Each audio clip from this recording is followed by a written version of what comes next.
yamha'uha idza syaa yarfa'uha summa takunu khilafatan ala minhajin nubuwah summa sakata. Rawahu Ahmad. Artinya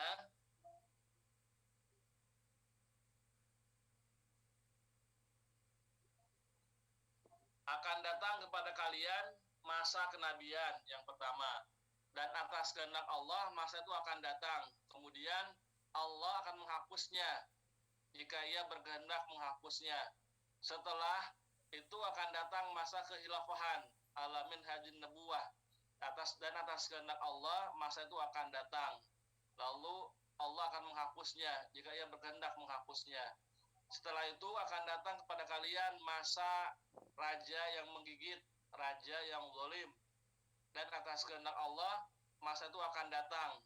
Lalu Allah menghapusnya jika Ia berkehendak untuk menghapusnya. Setelah itu akan datang masa raja pemaksa atau diktator, dan atas kehendak Allah masa itu akan datang. Lalu Allah akan menghapusnya jika berkehendak menghapusnya. Kemudian datanglah masa khilafah ala minhaj an-nubuwah, khilafah yang berjalan di atas kenabian. Setelah itu beliau terdiam.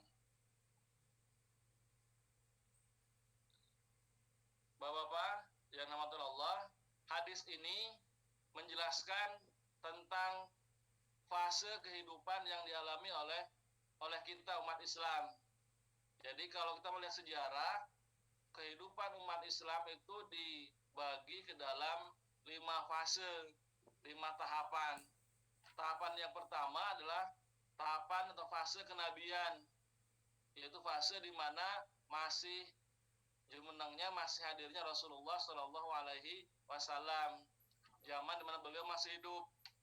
Kalau hitungan waktu antara tahun 570 Masehi sampai 632 Masehi. Jadi disebut dengan zaman an-nubuwah, zaman kenabian, di mana beliau masih ada, sehingga setiap penyimpangan, pelanggaran akan beliau langsung koreksi. Ya, kalau kita menyimpang, kalau kita melanggar, akan langsung dikoreksi oleh beliau. Ketika kita salah diingatkan, ketika kita benar mendapatkan perlakuan yang baik dari beliau. Itu zaman kenabian. Kemudian tahapan yang kedua adalah zaman Khulafaur Rasyidin, zaman khalifah yang 5, mulai dari Khalifah Abu Bakar sampai Khalifah Ali bin Abi Thalib. Disebut dengan khilafah ala manhajun nabawi, ala minhajun nubuwah, khilafah yang berada dalam minhaj atau jalannya para nabi dan rasul. Ini masih kita umat Islam waktu itu masih ada dalam pengawasan, masih dalam pembinaan, dalam bimbingan, karena masih ada orang-orang para sahabat yang hidup semasa sejaman dengan Rasulullah yang masih mengingatkan, masih meluruskan, masih mengkoreksi ketika adanya pelanggaran. Itulah disebut dengan Khulafaur Rasyidin, para pemimpin yang mendapatkan petunjuk dari Allah. Kemudian selesai Khalifah Ali bin Abi Thalib, Khulafaur Rasyidin yang keempat, maka umat Islam masuk fase kehidupan yang ketiga. Hadis menyebutkan disebut dengan zaman mulkan adhan, yaitu kekhalifahan yang menggigit, ya, kekhalifahan yang besar, yang dikejar hanya mewahnya, kekuasaan yang luas, kemudian kekayaan yang melimpah, itu yang dikejar oleh para pemimpin Islam waktu itu. Mulai dari Khalifah Umayyah, Abbasiyah, Umayyah, Fatimiyah, itu semuanya adalah termasuk dalam fase mulkan adhan, kekhalifahan yang mengagungkan kemewahan, keluasan kekuasaan. Kalau hitungan waktu menurut para ahli sejarah jelas disebutkan itu mulai dari 661 Masehi sampai 1924 Masehi, ditandai oleh runtuhnya khilafah Turki Utsmani di Turki. Jadi runtuhnya khilafah Turki Utsmani di Turki itu menunjukkan bukti berakhirnya masa kepemimpinan Islam atau khilafah Islamiyah. Nah, dengan runtuhnya Turki Utsmani di Turki sana, maka umat Islam masuk dalam fase yang keempat. Inilah fasenya kita sekarang ini disebut dengan zaman Mulkan Jabariyah, Mulkan Jabriyan, yaitu zaman pemimpin yang kerajaan-kerajaan yang dipimpin oleh para pemimpin yang diktator, yang kejam, yang zolim, yang bengis. Nah, umat Islam mulai dari tahun 1924 sampai sekarang ini berada pada posisi yang tertindas, yang teraniaya, yang terzolimi sampai sekarang dan sampai batas waktu yang Allah tentukan, yaitu nanti akan datangnya Al-Imamu Al-Mahdi yang didampingi oleh Nabi Isa alaihissalam, yang akan membawa umat Islam kepada kedamaian kembali seperti pada zaman Rasulullah Shallallahu Alaihi Wasallam. Nah, fase sekarang ini kita berada pada fase yang keempat kalau menurut hadis Rasulullah, yaitu pada fase Mulkan Jabriyan atau Mulkan Jabariyah. Ya.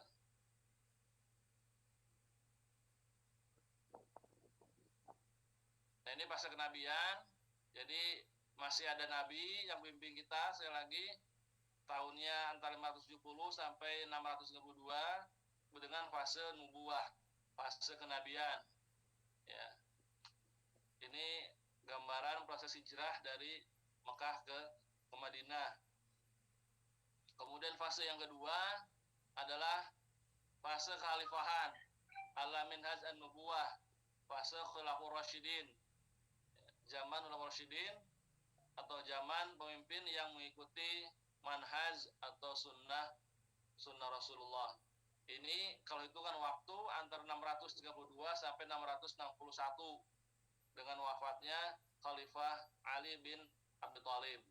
Kemudian masuk ke masa Mulkan Adhan, kerajaan yang menggigit, kerajaan yang hanya mengejar kemewahan, kekuasaan, ketenaran.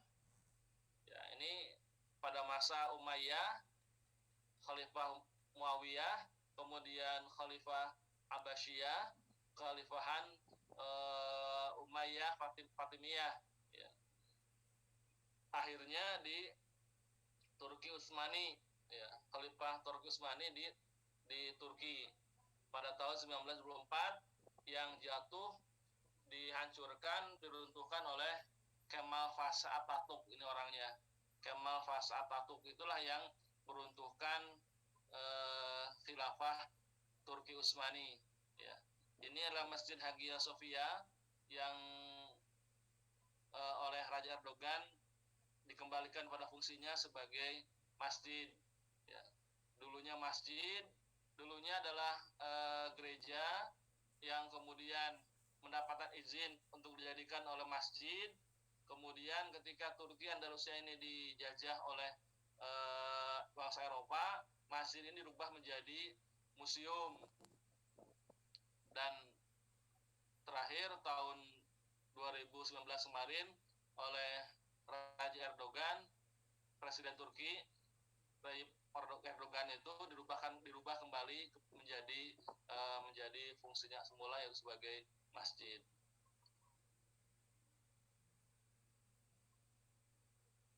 Kemudian fase yang keempat, ini fasenya kita sekarang ini, yaitu masa kediktatoran atau Mulkan Jabariyan. Ini dimulai dari runtuhnya Turki Utsmani, ya, kekhilafan Turki Utsmani di Turki sana. Ya. Ini zamannya kita sekarang ini.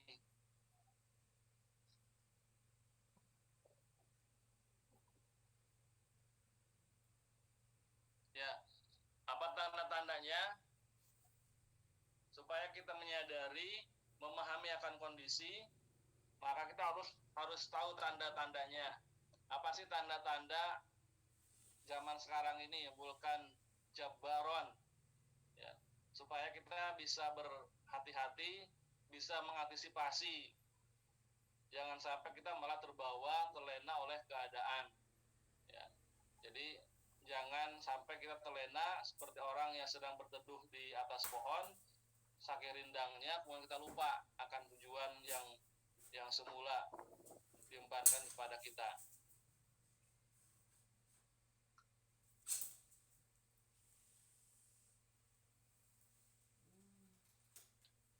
Rasulullah SAW bersabda, baina yaday sa'ati sinwana hadda'atun khadda'atun yutahammamu fihal aminu wa ya'tamanu fihal muntahamu wa yantiku fihal ruwai bidah. Qalu wa marwai bidah ya Rasulullah? Qala as-safihu yantiku fi amril ammah.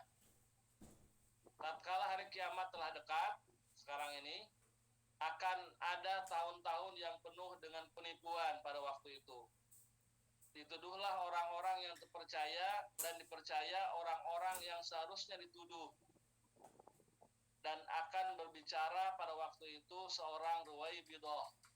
Para sahabat bertanya, wahai Rasulullah, siapakah ruwaibidah itu? Beliau menjawab, ar-ruwaibidah adalah orang yang bodoh, orang yang dungu, yang berbicara dalam urusan manusia, urusan umat. As-safihu yantiku fi amril ammah. Ya, hadis riwayat Ahmad dan At-Tabrani.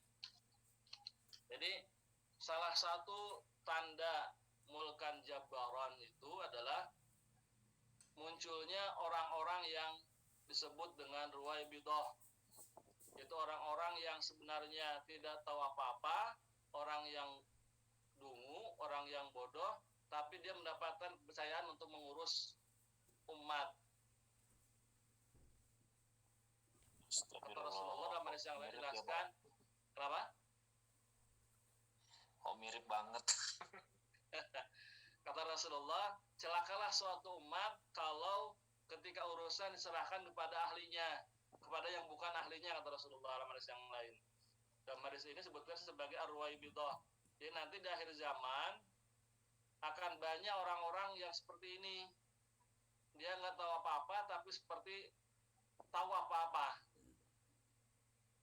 Jadi bahasa teralnya adalah orang-orang keminter. Dia bodoh, tapi dipercaya karena menguntungkan. Jadi hadisnya itu, ditunjuklah orang-orang yang tidak dipercaya, sedangkan orang-orang yang tidak dipercaya itu disalahkan. Itu yang pertama tandanya. Jadi mulkan jabaron itu terjadi karena banyaknya orang-orang yang seperti ini, ya, orang-orang yang demi mempertahankan status quo, ya, status quo, sehingga orang-orang yang tidak tahu apa, yang hanya manut saja, mau saja, ngikut-ikut saja, dan diangkat untuk jadi pejabat, pemimpin. Ar-ruwaibidah. Jadi orang yang hanya omdo, pinter bicara, tapi dia tidak tahu apa-apa.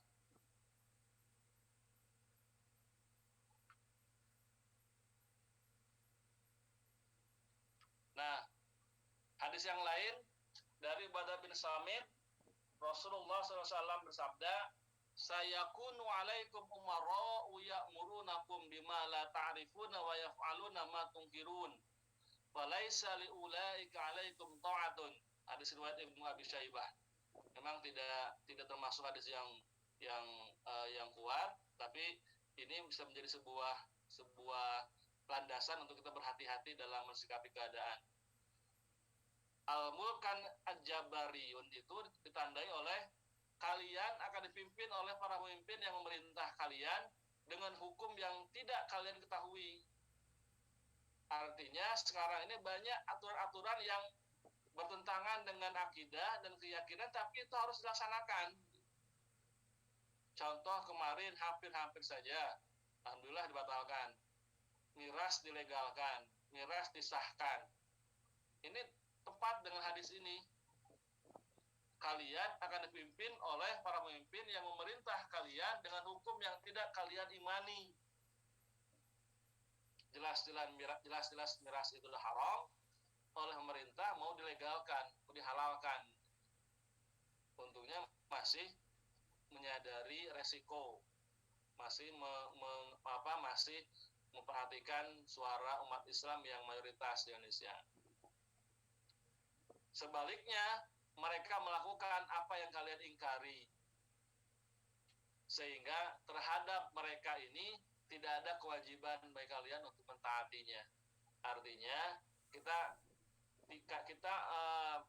diperkenankan untuk tidak mentaati, ya, jika dianggap itu masih memberikan sebuah keamanan untuk kita, ya. Makanya alhamdulillah karena banyak pihak-pihak yang tidak taat, tidak terima dengan keputusan itu, akhirnya dibatalkan oleh pemerintah. Itu ciri yang kedua. Yang pertama, banyak orang-orang yang bodoh tapi memimpin, mendapatkan kepercayaan untuk memegang urusan umat. Yang kedua, kita dipimpin oleh pemimpin yang menyeru kepada kemungkaran tapi menolak kebenaran. Ciri yang ketiga dari fase mulkan Jabarian itu adalah hadis dari Abu Hisham As-Silmi. Rasulullah SAW bersabda, sayakunu alaikum a'immatu yamlikuna riqabakum wa yuhaditsunakum fayakdzibuna wa ya'maluna fayusiuna la yardawna minkum hatta tuhassinu faqabihahum wa tusaddiqu kadzibahum u'tuhumul haq ma radubih. Kalian akan dipimpin oleh para pemimpin yang mengancam kehidupan kalian. Mereka berbicara kepada kalian, kemudian mereka mengingkari. Mereka melakukan pekerjaan, lalu pekerjaan mereka itu sangat buruk. Mereka tidak senang dengan kalian hingga kalian menilai baik keburukan mereka. Dan kalian membenarkan kebohongan mereka, serta kalian memberi pada mereka hak yang mereka senangi. Ini kayaknya cocok dengan keadaan kita. Hadis riwayat Tabrani. Jadi kalian dipimpin oleh para pemimpin yang mengancam kehidupan kalian. Ya kan, di mana-mana sekarang banyak orang Islam dalam kondisi ini tinggal hidup di tempat yang penguasanya mengancam keberadaan orang-orang Islam. Padahal janjinya baik, memperjuangkan umat Islam, makan ini, akan itu sebagainya, tapi kenyataannya tidak dilaksanakan. Ya, mereka melakukan pekerjaan yang buruk dan sangat buruk. Ya.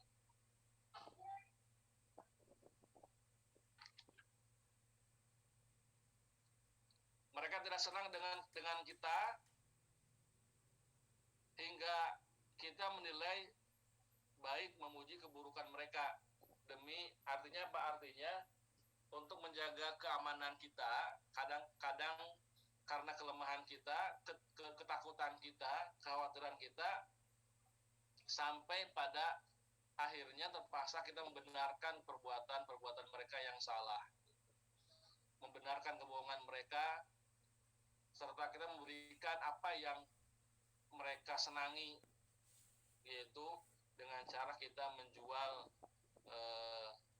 keimanan kita sampai pada level itu. Jadi dimulkan pada fase mulkan Jabarian ini adalah sampai pada level di mana saking lemahnya kondisi umat Islam sampai mereka itu menjual keimanannya demi mempertahankan kehidupan. Ya. Kata Rasulullah dalam hadis yang jelaskan, nanti kalian akan menjumpai sebuah masa di mana kalian itu seperti hidangan di atas meja. Musuh-musuh kalian itu beramai-ramai berlomba-lomba untuk menyantap kalian. Jadi umat Islam itu ibaratkan seperti makanan di atas meja, musuh Islam itu berebut untuk menyantapnya. Para sahabat bertanya Rasulullah, apakah jumlah kami sedikit saat itu? Kok sampai segitunya? Kata Rasulullah, tidak, la, bal, aksaru. Tidak, bahkan justru kalian banyak. Hanya banyaknya kalian seperti buih di lautan. Kenapa? Karena umat Islam yang banyak itu, sekarang jumlahnya itu, terkena penyakit, kata Rasulullah, adalah penyakit al-wahn, hubbud dunia wa karahiyatul maut, cinta dunia dan takut akan mati. Takut mati. Buktinya apa? Buktinya corona itu. Corona itu indikator al-wahn tadi. Saking takutnya mati, akhirnya segala macam cara lakukan. Karena asumsi mindset yang terapkan itulah bahwa corona itu bisa menyebabkan kematian. Corona akan menyebabkan kematian. Corona akan menyebabkan kematian itu terus. Jadi COVID itu akan bisa membuat kita mati. Sehingga akhirnya apa? Kita rela melakukan apa saja demi yang namanya si COVID tadi itu. Itu hadis bukti dari Rasulullah tadi, al-wahn, kita hubbud dunia, cintanya kita dengan kehidupan dunia ini, sehingga kita karahiyatul maut, takut mati. Karena takut kena penyakit corona itu kita saling saling mencurigai teman sendiri, gitu kan? Itu fakta yang terjadi dari hadis Rasulullah. Itulah Mulkan Jabar, itu kondisi yang dibuat oleh para pemimpin yang zolim. Apakah levelnya negara atau levelnya dunia? Kemudian ciri yang lainnya Mulkan Jabarian itu adalah hadis riwayat Tabrani dari Abu Hurairah. Rasulullah SAW bersabda, yakunu fi akhirih zaman umara'u zalamatun wa wuzara'u fasaqatun wa qudatun khaunatun wa fuqaha'u kadzabatun faman adraka minkum dzalika zaman fala yakunanna lahum jabian wala arifan wala syurtiyan. Akan ada di akhir zaman para penguasa yang sewenang-wenang, para pejabat pemerintahan yang fasik, para hakim yang berkhianat, para ahli hukum Islam, fuqaha, pendusta. Sehingga siapa saja di antara kalian yang mendapati zaman itu, maka sungguh kalian jangan menjadi pemungut cukai, pegawai kanan, dan polisi. Maksudnya, hadis riwayat Tabrani, maksudnya hadis ini adalah di akhir zaman, ya, di Mulkan Jabarian ini akan ada kondisi di mana saat itu pemimpinnya sewenang-wenang, pejabatnya fasik, ya, fasik itu punya penyakit dalam hatinya, kemudian hakimnya berkhianat, yang salah dibenarkan, yang benar disalahkan, ya, ini sekarang banyak terjadi. Kemudian para ulamanya, ahli hukumnya itu berpendusta, banyak mengeluarkan pernyataan-pernyataan dari dalil yang itu menguatkan penguasa yang zalim tadi. Nah, kalau kita menemukan kondisi itu, maka kata Rasulullah, jangan kalian menjadi PNS. Jangan kalian menjadi pejabat negara. Karena kalau kalian jadi pejabat negara, sudah pasti akan terbawa oleh keadaan itu. Jadi kalian jangan menjadi pegawai pemerintah. Apalagi pada level udah terlanjur. Pak Mata ya. Assalamualaikum Pak Mata, sehat? Alhamdulillah, maaf Pak telat. Metu. Memang sinyalnya ini Belum puyar lebih meneh. Iya. Enggak, maksudnya ini PNS yang levelnya level fungsional. Apa tuh? Iya, di struktural. pemerintahan. Struktural pemerintahan maksudnya. Bahasanya pemungut cukai, pegawai polisi itu kan di struktural. Itu. Kalau levelnya fungsional kan itu lain lagi. Ya.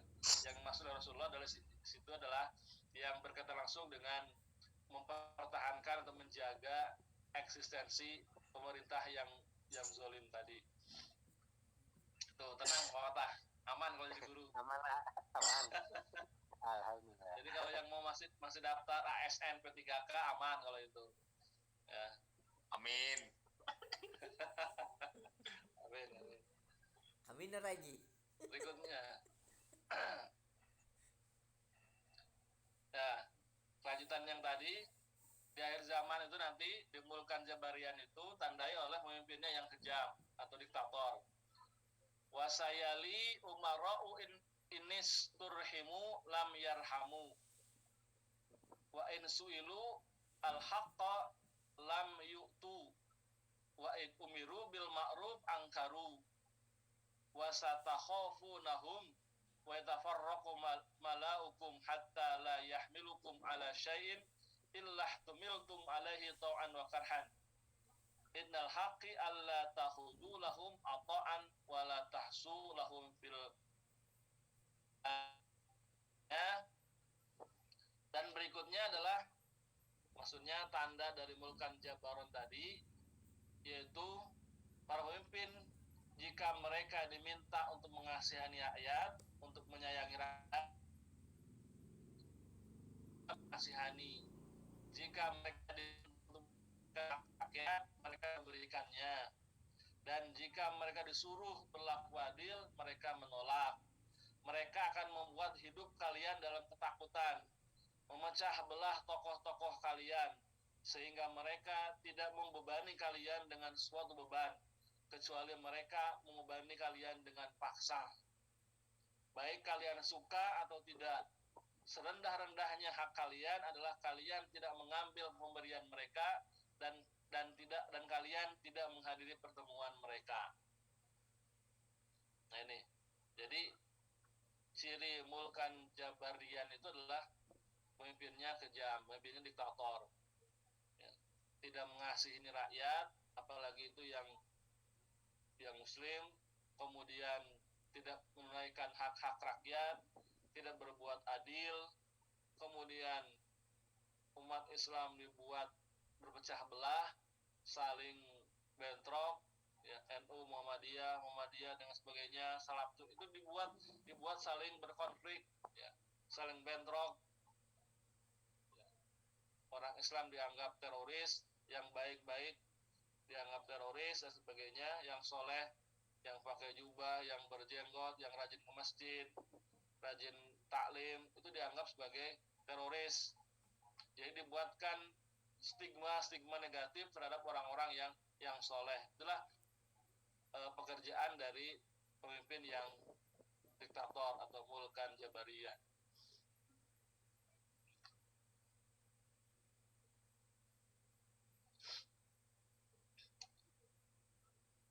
Dalam hadis yang lain, Rasulullah bersabda, "Inni la akhafu ala ummati illa al-a'immatal mudallin."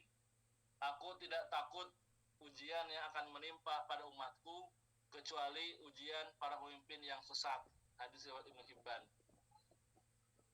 Seorang ulama yang bernama Sufyan Ats-Tsauri menggambarkan mereka dengan mengatakan, tidaklah kalian menjumpai para pemimpin sesat kecuali kalian mengingkari mereka dengan hati agar amal kalian tidak sia-sia. Artinya beliau menyarankan kalau kita dihadapkan pada kondisi pemimpinnya sesat, zalim, diktator, kejam, kalau kita tidak punya kekuatan, maka terapkanlah hadis yang menyatakan bahwa cukup dengan hati, meskipun itu serendah-rendahnya iman, tapi itulah yang insya Allah akan menyelamatkan kehidupan kita. Karena kehidupan itulah yang utama yang harus kita pertahankan demi menjaga kelanjutan perjuangan. Karena kalau kita terlalu mendebarkan emosi, ketidaksetujuan dengan kondisi, kemudian melakukan hal yang kurang pas, kurang tepat, tanpa perencanaan yang matang, itu bisa merusak perjuangan, ya, perjuangan Islam. Jadi menurut beliau cukup kita menerapkan hadis yang tahapan yang ketiga, man ra'a minkum munkaran falyughayyir biyadihi fa illam yastati fa bilisanihi wa illam yastati fa biqalbihi wa dzalika ad'aful iman.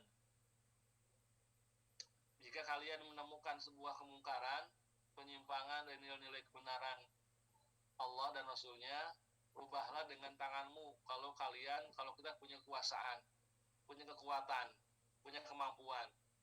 Jika tidak sanggup, fabilisanihi, dengan lisan, ditegur, diingatkan dengan lisan. Fa'ilam wa illam yastati, dan apabila tidak sanggup juga dengan lisan, fabiqalbihi, dengan hati, dengan sebuah perasaan, oh saya tidak setuju dengan sikapnya yang seperti itu, tapi kita nggak berani. Ini benar ketetapan kata Rasulullah, wa dzalika aqul iman, itulah serendah-rendahnya iman. Tapi itulah sikap yang mungkin bisa dilakukan oleh kita yang secara kekuatan tidak seimbang dengan mereka yang memusuhi Islam, memusuhi keyakinan kita, yang berbuat kezaliman, menindas kita. Bapak sekalian, itulah beberapa tanda.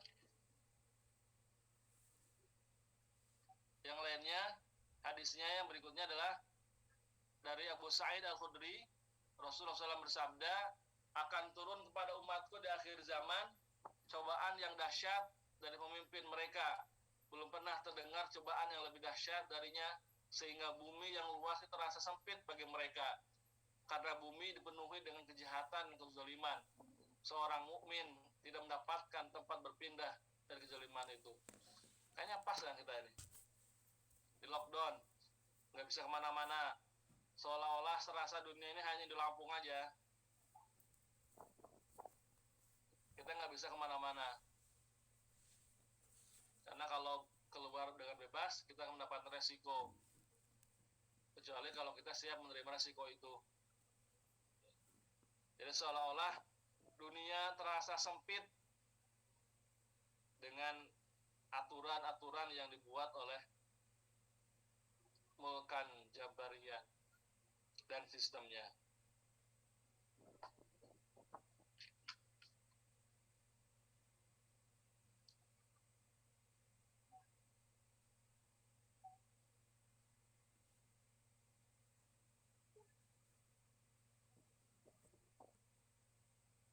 Bagaimana? Sampai tadi bisa dipahami, bisa diterima? Bisa Pak, bisa. Insyaallah. Ya. Mudah-mudahan yang diharapkan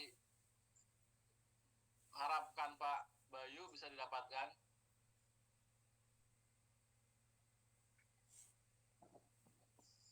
Itulah kondisi yang dalam hadis pun dijelaskan seperti itu. Jadi apa yang terasakan sekarang ini apa? Betul-betul merupakan perwujudan pelaksanaan dari hadis-hadis Rasulullah, pelaksanaan dari sabda-sabda beliau yang membuktikan bahwa memang kita ini berada pada fase akhir zaman tadi gitu. Sehingga apa yang disebutkan dalam hadis-hadis itu ya kita rasakan sekarang ini, baik sifatnya lokal kita ini, kemudian nasional, bahkan dunia. Kita lihat kondisi sekarang umat Islam secara menyeluruh, secara dunia ini kondisinya seperti itu, terisolasi, terisolir, tertekan, tidak bisa kemana-mana, ya. Orang-orang Uighur itu bukan tidak bisa pergi, mereka kalau mau bisa pergi dari situ, cuma memang tidak diperkenankan untuk pergi. Jadi orang-orang Muslim di Uighur itu mereka hanya suruh merasakan penderitaan yang dialami oleh mereka. Mereka tidak boleh keluar dari wilayah itu.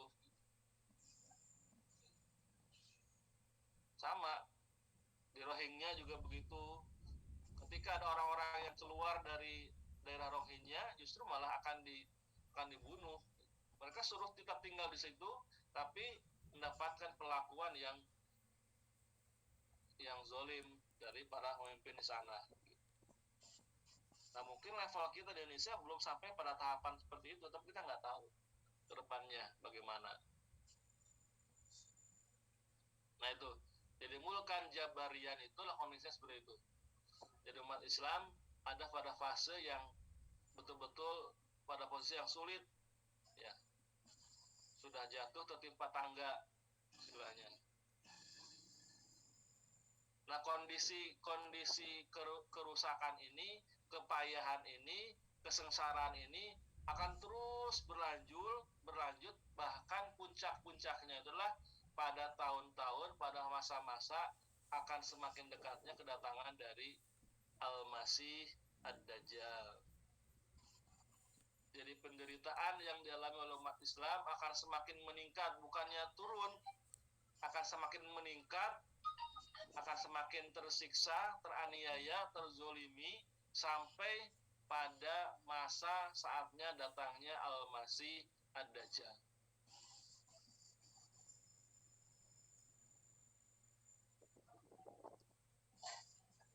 Dalam sebuah hadis yang cukup panjang, Rasulullah menjelaskan bahwa tanda-tanda kemunculan Dajjal itu diawali oleh terjadinya kemarau yang panjang selama 3 tahun berturut-turut. Pada tahun pertama sepertiganya turun hujan, tumbuh tumbuhan. Tahun kedua 2/3-nya turun hujan tidak turun, tumbuhan juga tidak tumbuh. Tahun ketiga 100% hujan tidak turun, tanaman pun juga tidak tumbuh. Ya. Jadi tanda kemunculan Dajjal dijelaskan dalam sebuah hadis yang cukup panjang hadisnya. Nah ini, jadi sepertiga pertama, tahun pertama turun sepertiga hujan. Kemudian tahun kedua 2/3-nya hujan tidak turun. Kemudian tahun ketiga sama sekali hujan tidak turun. Kemudian tumbuh-tumbuhan pun tidak Allah tumbuhkan. Sehingga semua binatang yang melata, tumbuhan semuanya mati, kecuali yang Allah kehendaki. Sehingga kata para sahabat, ya Rasulullah, terus kalau begitu keadaannya, kami makannya bagaimana? Para sahabat bertanya, dengan apa manusia akan hidup pada hari itu? Kalau tidak ada makanan, tidak ada air, tidak ada tumbuh-tumbuhan, terus makannya bagaimana? Beliau menjawab, tahlil, takbir, tasbih, tahmid akan sama artinya bagi mereka dengan makanan. Jadi bagi orang-orang yang beriman, maka sekarang tadi, puncak penderitaan, puncak kesengsaraan umat Islam itu akan terjadi pada tahun-tahun menjelang Dajjal datang. Sehingga umat Islam betul-betul akan dihadapkan pada kesengsaraan yang luar biasa. Kita mungkin sekarang masih bisa punya stok makanan meskipun di lockdown sekarang. Kita baru di lockdown oleh perusahaan. Mungkin ini nanti lockdownnya adalah skupnya nasional, bahkan mungkin bisa jadi internasional, sehingga tidak ada makanan sama sekali. Nah, kata Rasulullah, saat itu ketika tidak ada makanan, maka bagi orang-orang yang beriman, makanannya itu takbir, tahlil, la ilaha illallah, Allahu akbar, subhanallah walhamdulillah wa la ilaha illallah Allahu akbar, itulah makanannya. Sehingga ketika kita menzikirkan 4 kalimat itu, subhanallah walhamdulillah wa la ilaha illallah Allahu akbar, maka kenyang. Maka kita harus bisa melatih diri dengan zikiran, kita menjadi kenyang. Itu harus dilatih. Maksudnya banyak-banyak kita berpuasa. Banyak-banyak kita bertirakat. Kalau Allah menakdirkan kita sampai pada fase ini, kita sudah siap.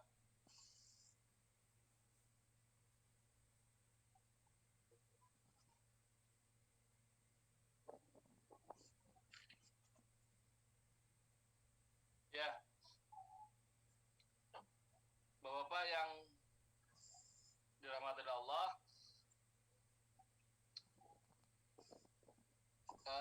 sebelum masuk ke Dajjal, itulah tadi beberapa poin yang harus kita pahami, yang harus kita sadari tentang fase yang keempat yang saat ini kita sedang alami saat ini, ya, Mulkan Jabarian, ya. Mulkan Jabarian. Jadi apa yang kita alami sekarang ini memang itu sudah tertulis dalam sabda Rasulullah. Gitu. Berarti kalau kita mengalami sekarang, merasakan sekarang, berarti memang ini zamannya yang Rasulullah sebutkan. Makanya seperti yang sampaikan Pak Denny tadi, apa yang disebutkan oleh Pak Denny tadi, memang itu harus kita coba amalkan, ya, kita lakukan, kita persiapkan diri kita dengan sebaik-baiknya supaya kehidupan kita, ya, supaya kita pribadi, keluarga kita, istri, anak-anak kita, ketika mereka menghadapi zaman di masa yang akan datang, mereka sudah siap. Jadi kita sudah bisa memprediksikan ke depan itu fasenya, kondisinya seperti apa. Jadi persis seperti yang sama Rasulullah, kalau saya ditanya waktu kiamat itu kapan, saya tidak tahu. Tapi kalau tanda-tandanya, ciri-cirinya saya bisa menjelaskan. Itulah jawaban Rasulullah ketika ditanya oleh malaikat Jibril, ketika malaikat Jibril mengetes beliau, Mas Sa'ah, kapan kiamat terjadi? Kata Rasulullah, yang bertanya dan yang ditanya sama-sama tidak tahu. Tapi kalau tanda-tandanya saya tahu. Nah, salah satu tanda-tandanya diantaranya adalah apa yang disebutkan dalam hadis-hadis tadi.